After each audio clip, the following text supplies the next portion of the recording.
La princesse Béatrice révèle son extrême angoisse ayant conduit à une naissance prématurée. La famille royale britannique a récemment partagé un témoignage émouvant sur la grossesse et l'accouchement de la princesse Béatrice.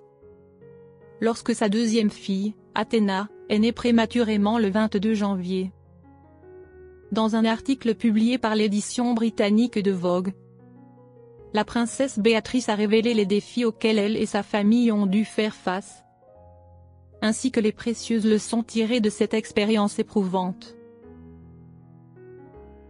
La petite fille du roi, âgée de 36 ans, et son époux, Edoardo Mapelli Mossi, avaient annoncé la naissance de leur fille en janvier. Cependant, la grossesse ne s'est pas déroulée sans complications. Dès les premiers mois, les médecins ont averti la princesse Béatrice du risque de naissance prématurée, nécessitant une surveillance médicale accrue. Cela signifiait que tout au long de la grossesse, elle devait subir des examens médicaux plus fréquents qu'une grossesse classique afin de garantir la santé de la mère et du bébé. Ce que j'ai appris à travers cette expérience est une leçon d'humilité. Comprendre davantage les incroyables capacités du corps humain. Mais surtout prendre conscience de tout ce que nous ne savons pas encore, a confié la princesse Béatrice. Le risque d'accouchement prématuré n'était pas qu'une simple prévision médicale, mais une source constante d'anxiété et de pression psychologique. La princesse Béatrice a admis avoir vécu dans un état de stress permanent, surveillant chaque petit changement dans son corps afin de s'assurer que sa fille n'était pas en danger. Pendant les semaines précédant l'accouchement, je passais mes nuits éveillée à surveiller les moindres mouvements de mon bébé, me posant mille et une questions. Et si cela arrivait? Et si cela se passait autrement? Raconte-t-elle. Au-delà des émotions personnelles, la réalité d'une naissance prématurée comporte de nombreux risques pour la santé du nouveau-né, notamment des complications pulmonaires, digestives et immunitaires en raison de l'immaturité de ses organes. Ainsi, Béatrice et son mari ont été longuement préparés par l'équipe médicale à tous les scénarios possibles, de l'hospitalisation anticipée aux interventions médicales nécessaires si Athéna arrivait trop tôt. Avec du recul, la princesse Béatrice considère cette période comme une expérience qui l'a rendue plus humble et lui a permis de mieux comprendre à la fois la force et la vulnérabilité du corps humain. Elle a également pris conscience que de nombreuses autres femmes traversent des épreuves similaires sans toujours bénéficier des informations et du soutien nécessaires. C'est cette prise de conscience qui l'a poussée à partager son témoignage, dans l'espoir de sensibiliser davantage aux risques liés à la grossesse, notamment à la prématurité. Grâce à une surveillance médicale rigoureuse, la princesse Béatrice a pu surmonter les difficultés des derniers mois de sa grossesse. Chaque consultation était source d'inquiétude et d'incertitude, alors qu'elle et son mari attendaient avec angoisse des nouvelles sur la santé de leur fille. Bien qu'ils aient été prévenus du risque de naissance prématurée, rien ne pouvait vraiment les préparer à cette réalité. Et lorsqu'Athéna est née quelques semaines avant terme, loin d'être soulagée, la princesse Béatrice a ressenti une inquiétude encore plus grande.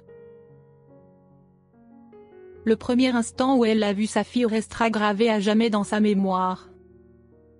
Malgré les assurances des médecins sur la bonne santé d'Athéna, la petite fille était bien plus fragile qu'un nouveau-né à terme. Elle se souvient du moment où l'infirmière a déposé son bébé sur elle. Un mélange de joie et d'inquiétude l'envahissant.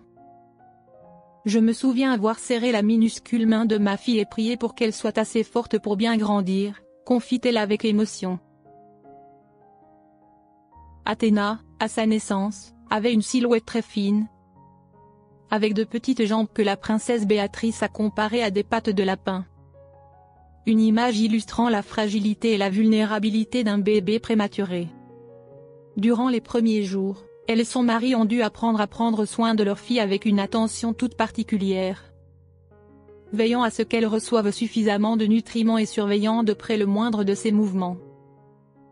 Prendre soin d'un bébé prématuré demande une patience infinie et une vigilance constante, car le moindre signe inhabituel peut être révélateur d'un problème plus grave. Mais au-delà des préoccupations physiques, la naissance prématurée d'Athéna a également représenté un véritable défi psychologique pour la princesse Béatrice. Elle admet que, même avec sa fille dans ses bras, elle ne cessait de se demander si tout allait vraiment bien. Dans les premiers jours après l'accouchement, elle se posait sans cesse des questions: est-ce qu'elle va se développer normalement? Aura-t-elle des problèmes de santé à l'avenir? Le soulagement n'est venu qu'après quelques semaines, lorsque l'état d'Athéna s'est stabilisé et que son développement s'est montré rassurant. Il m'a fallu plusieurs semaines avant que mes larmes de soulagement ne sèchent et que la vie avec notre bébé en bonne santé devienne une réalité, confie-t-elle. Voir sa fille grandir jour après jour a peu à peu dissipé ses inquiétudes, laissant place à un profond sentiment de gratitude et de bonheur. Une recherche de réponse et un engagement personnel. Même si Athéna est aujourd'hui en bonne santé, la princesse Béatrice ne sait toujours pas précisément ce qui a causé sa naissance prématurée. J'ai quelques réponses sur ce qui s'est passé, mais aucune explication définitive, admet-elle. Cette incertitude l'a poussée à approfondir ses recherches sur la prématurité et les facteurs pouvant influencer une grossesse, avec l'espoir d'aider d'autres femmes confrontées à une situation similaire. En repensant à cette période difficile, elle a pris conscience de l'importance de mieux comprendre les complications liées aux naissances prématurées. Je ressens une détermination profonde à faire plus pour aider d'autres femmes à obtenir des réponses aux questions qui ont hanté mes jours et mes nuits tout au long de ma grossesse, écrit-elle dans son témoignage. Une nouvelle mission inspirée par l'expérience personnelle. Outre les épreuves liées à sa grossesse, la princesse Béatrice a également évoqué la maladie de sa mère, Sarah Ferguson, diagnostiquée d'un cancer du sein puis d'un cancer de la peau en 2024. Cette épreuve familiale a renforcé sa volonté de s'impliquer dans la recherche médicale et le soutien aux femmes confrontées à des défis de santé.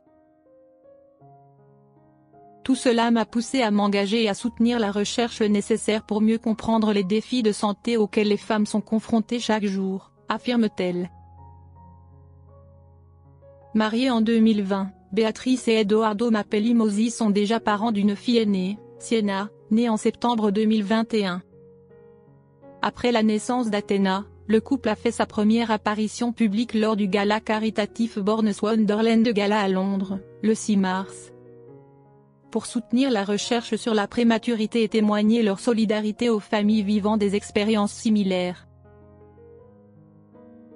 Le récit de la princesse Béatrice sur sa grossesse et la naissance d'Athéna ne se limite pas à une histoire personnelle. Il s'agit aussi d'un appel à la sensibilisation sur la prématurité et la santé des femmes. Cette épreuve a nourri son engagement à contribuer davantage à la recherche médicale et à soutenir les femmes confrontées à ces défis. Si ce parcours a été semé d'embûches, il a finalement permis à la princesse Béatrice de serrer dans ses bras son bébé tant attendu avec un bonheur incommensurable. Athéna, malgré son arrivée prématurée, reste un véritable miracle pour la famille royale britannique.